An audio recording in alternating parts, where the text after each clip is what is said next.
Okay, this video is not a tutorial to show you step by step of how to remove this, but I'm going to explain to you how it was. The CV shaft ends, they do actually pop out like traditional CV shafts of a front-wheel drive transmission. You just got to find the right angle. This came out of a 2008 Dodge Charger. It's an all-wheel drive 3.5 liter V6, as you can see from the time about, which I'm waiting for. The shafts do pop out on both sides. The driver's side shaft, it's on the small snout that comes out there. If you get the right angle and you can just tap on it with like a hammer from backside in the car, it's probably going to be difficult. This is done out of the car because I needed the engine. I do not have an all-wheel drive vehicle. I have a two-wheel drive, rear-wheel drive vehicle. So I do not need this pan assembly. Will not fit my car due to the back and pinion location and or this front differential. Now, the shafts do pop out, like I said, just like your traditional. Just got to get the right angle. The driver's side was a little tricky, but as you can see, it kind of marred it up a little bit, but it did pop out. The driver's side, which was actually a little bit easier, I just tapped on it with a hammer. Once I got most of the bracketry out of my way, it just pretty much popped right off with a couple hits. All right, now, how to remove this differential. This one's pretty self-explanatory. You just got to tap it back and forth. You know, take a hammer, tap from this side, and then tap from this side, tap from this side, and it kind of walks out of the the oil pan itself. The differential, there's a hidden bolt. And the bolt that's hidden is actually right up here in this region, and it's actually this bolt,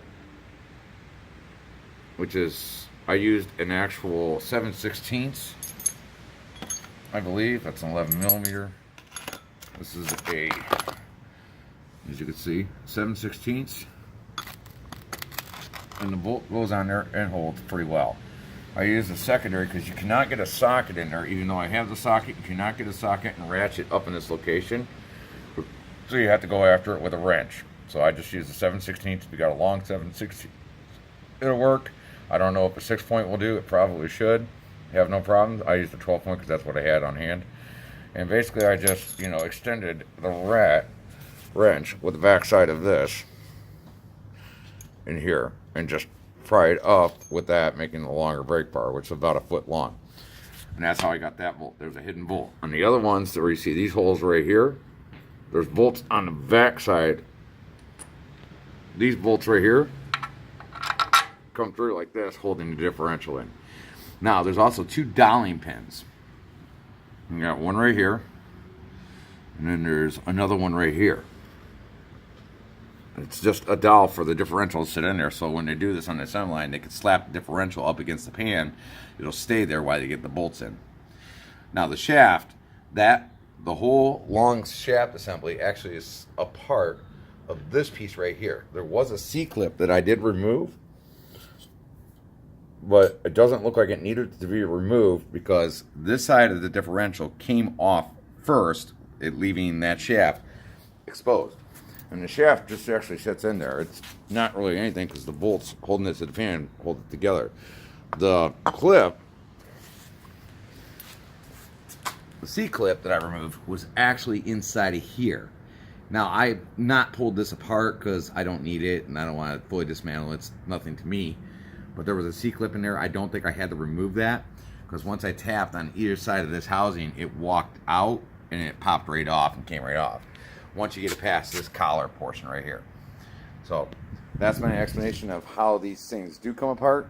If anybody wanted one, I did not find a video on YouTube, so I know this is not a full tutorial of how to actually tear it apart, but I hope this information does help somebody out for the future.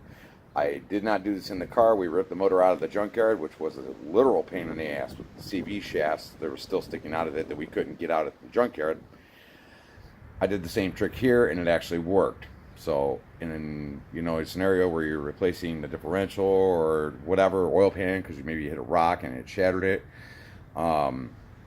this is prior to the process you're going to have to go through to get that oil pan off, because the differential does hide about 3 to 4 bolts. On one side you cannot even access unless you get the differential out, and on the other side it does about 3 that you cannot get out unless you remove this section right here. As you can see, based on where it's bolted to the pan, there's 3 of them that you will not be able to get off.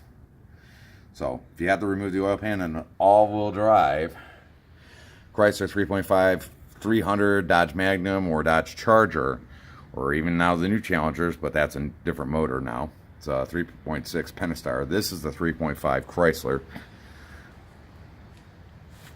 And if you like this, leave a comment in below. I will have more videos here shortly.